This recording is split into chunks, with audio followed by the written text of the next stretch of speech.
বাহুবলীর মতো ছবি ও ফ্র্যাঞ্চাইজির মাধ্যমে আশা জাগিয়ে বলিউডে পা রেখেছিলেন দক্ষিণী তারকা প্রভাস। রজনীকান্ত, কমল হাসান, যশ, আল্লু অর্জুনের মতো তারকা তালিকায় নাম জুড়েছে তারও।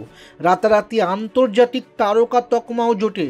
তবে যার কারণে এত কিছু, সেই বাহুবলী পরিচালক এস রাজামৌলির ওপরে বেজায় ক্ষুব্ধ প্রভাস।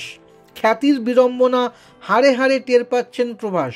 এমনিতেই মিতভাষী তিনি, কাজের বাইরে অন্য কোনো কিছু নিয়ে খুব বেশি প্রচারের আলোয় আসতে চান না।